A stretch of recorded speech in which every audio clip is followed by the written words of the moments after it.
بچہ، کیونکہ آپ لوگ طلبہ ہیں اور کچھ سامعین بھی ہیں، وہ بھی سن لیں کہ بارگاہ اولیاء سے کیا ملتا ارے کیا لیتا بابا، لینے کی طاقت کیا ہے تمہارے پاس، ہمارے پاس دینے والے کا ایسا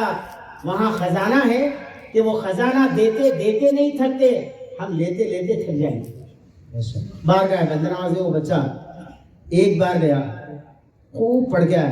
یاد ہی نہیں ہوا، دوسری بار گیا، یاد کرا، نہیں یاد ہوا،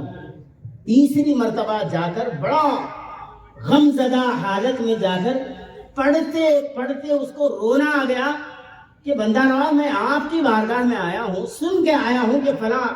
فیض یاب ہوا تو میں بھی فیض یاب ہو جاؤں گا، لیکن 2 دن سے آ رہا ہوں، مجھے سبق یاد نہیں ہو رہا، میرے استاد مجھے غصہ کر رہے، اب کروں تو کیا کروں، اب آپ کی بارگاہ میں حاضر ہوا ہوں، آج اگر سبق یاد نہیں ہوا تو کل میری بڑی پٹائی ہوگی، تو کیا کروں گا۔ بارگاہ بندہ نواز وہ ہے کہ جہاں کوئی خالی جاتا نہیں، مانگنے والا دل سے مانگنا، سبحان اللہ۔ وہ طالب علم خوب یاد کیا، جب اس کو اطمینان ہوا کہ بھائی یاد ہو جائے گا، میں صبح اٹھ کے فوری سبق سناؤں گا، رات میں اسے بیٹھے بیٹھے سبق سنانے کے بعد وہیں نیند لگ گئی، سبحان اللہ۔ جب کسی عاشق کو نیند آتی ہے نا تو زندگی بدل جاتی ہے۔ خالی سونا اپنا ایسے ہی ہے،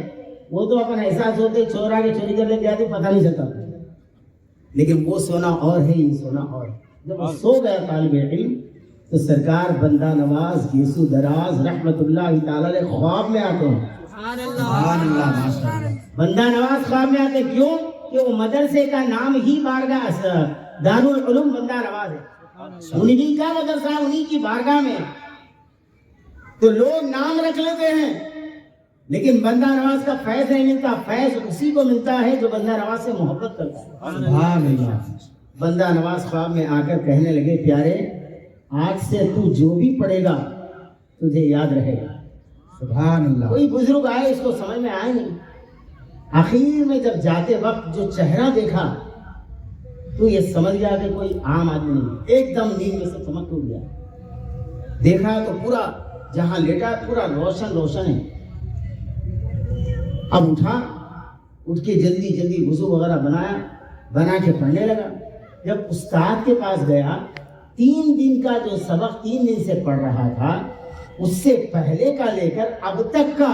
سبق ایسا سنایا، آموختہ پارا سبق ایسا سنایا کہ جتنے کلاس میں طلبہ تھے وہ سارے طلبہ پریشان ہو گئے کہ اتنا منڈ بچہ اس کو یاد نہیں ہوتا تھا، یاد کیسے ہو گیا؟ تو جب پوچھا گیا استاد نے پوچھا ارے میاں 2 دن سے مار کھا رہا تھا، یاد نہیں ہو رہا تھا، آج کیسے یاد ہو گیا؟ تو کہنے لگا یہ بندہ نواز کی کرامت ہے، سبحان اللہ، یہ بندہ نواز کی کرامت ہے۔ جب دل سے اس کو انہیں چاہتے ہیں، آنکھوں سے جب ان کی یاد میں آنسو نکلتے ہیں تو اولیاء فیض یاب کرتے ہیں، اور جب فیض یاب فرماتے ہیں تو دیکھنے والے دیکھتے رہتے ہیں، وہ بلندیوں پر پہنچتے ہیں، سبحان اللہ۔ اس کے بعد سے کبھی یہ جو ہمیشہ ایک صفحہ سنایا کرتا تھا وہ روزانہ 3 صفحے 2.5 صفحے 3 صفحے 2.5 صفحے سنانے لگا، سارے لوگ پریشان ہو گئے کہ یہ کیسا کرم ہو گئے اس پر، اس بدھو پر، اس منڈ بچے پر۔ تو اس لیے کہتے ہیں یہ علم حاصل کرنے کا جو معاملہ ہے نا یہ ایسے ویسوں کو نہیں ملتا، یہ طلبہ خوش نصیب ہیں، ان کے ماں باپ خوش نصیب ہیں کہ ان کے بچے حافظ قرآن بن رہے ہیں، سبحان اللہ، ماشاء اللہ۔ اور یہ جتنے طلبہ پڑھ رہے ہیں روزانہ قرآن کی تلاوت، کئی کلام مجید ختم ہو جاتے ہیں، یہ کس کو ملے گا ثواب؟ پڑھانے والے کو مل رہا ہے، ہاں مدرسہ قائم کرنے والے کو مل رہا ہے، جس نے پڑھایا کفیل بنے ماں باپ کو مل رہا ہے، کوئی غریب بچے کو کوئی کفالت کر کے پڑھایا تو اس کو مل رہا ہے۔ یہ سارا فیضان، یہ سارا معاملہ سید صاحب کا ہے۔ سید صاحب کو کہاں سے ملا؟ حضرت جان اللہ شاہ قادری سے ملا، حضرت خواجہ نائب رسول سے ملا، حضرت خواجہ معین الدین اجمیری سے ملا۔ یہ فیضان کہاں سے ملا؟ حضور اشرف الفقہاء سے ملا، حضور مفتی اعظم سے ملا، حضور ازہری میاں سے ملا، اعلیٰ حضرت سے یہ فیضان ملا۔ یہ فیضان کسی کو سمجھ میں آنے والی چیز نہیں، ہم صرف درگاہوں کو یہ سمجھتے ہیں کہ بھائی اب میں آیا حضرت آپ میری ایک منت پوری کر دینا. بہت خرچہ ہو گیا,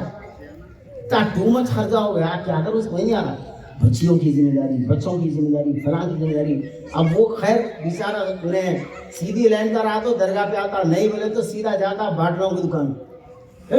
غم زیادہ ہو گئے, جا کے 2 باٹلاں ڈال لے گئی, وہ جا کے ڈال لے گئی, لڑتے پیسے آتا گھر میں جو ہے